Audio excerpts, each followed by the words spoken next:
अस्सलाम वालेकुम, मेरा नाम डॉक्टर रिफत सदीक है और मैं आपको वेलकम करती हूँ डॉक्टर RS चैनल पे। आज मैं बात करूँगी एक्नी, महासे।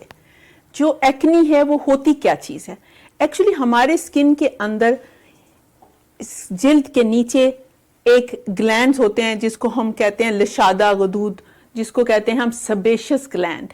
तो ये जो ग्लैंड होते हैं इनकी जब इन्फेक्शन हो जाती है तो वो यहाँ मोटे मोटे स्किन के ऊपर शो होना शुरू हो जाते हैं, पिंपल्स या वो एक्नी या तो जो यहाँ से स्किन के अंदर से जो हर जो हमारा हेयर फॉलिकल होता है, जो जहाँ से बाल निकलता है, वहाँ पर डेड स्किन और उसके बाद ऑयल जमा हो जाता है तो उसको बंद कर देता है।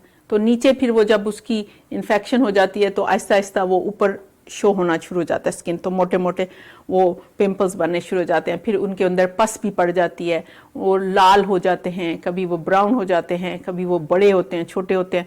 तो ये बहुत ही स्पेशली ये यंग लड़कियां, यंग लड़कों में बहुत ज़्यादा नज़र आते हैं। ओल्डर लोगों में भी होते हैं लेकिन यंग लोगों में ये ज़्यादा प्रॉब्लम होती है, क्योंकि जब हम बच्चे होते हैं तो उस वक्त हार्मोन का लेवल कम होता है। तो हमें ये समझना है आज के हम क्या कर सकते हैं जिससे हम एक्नी को ठीक कर सकते हैं, या जो ही बच्चा बड़ा होने लगता है तो उसको हम एक्नी से बचने की तैयारी करा सकते हैं।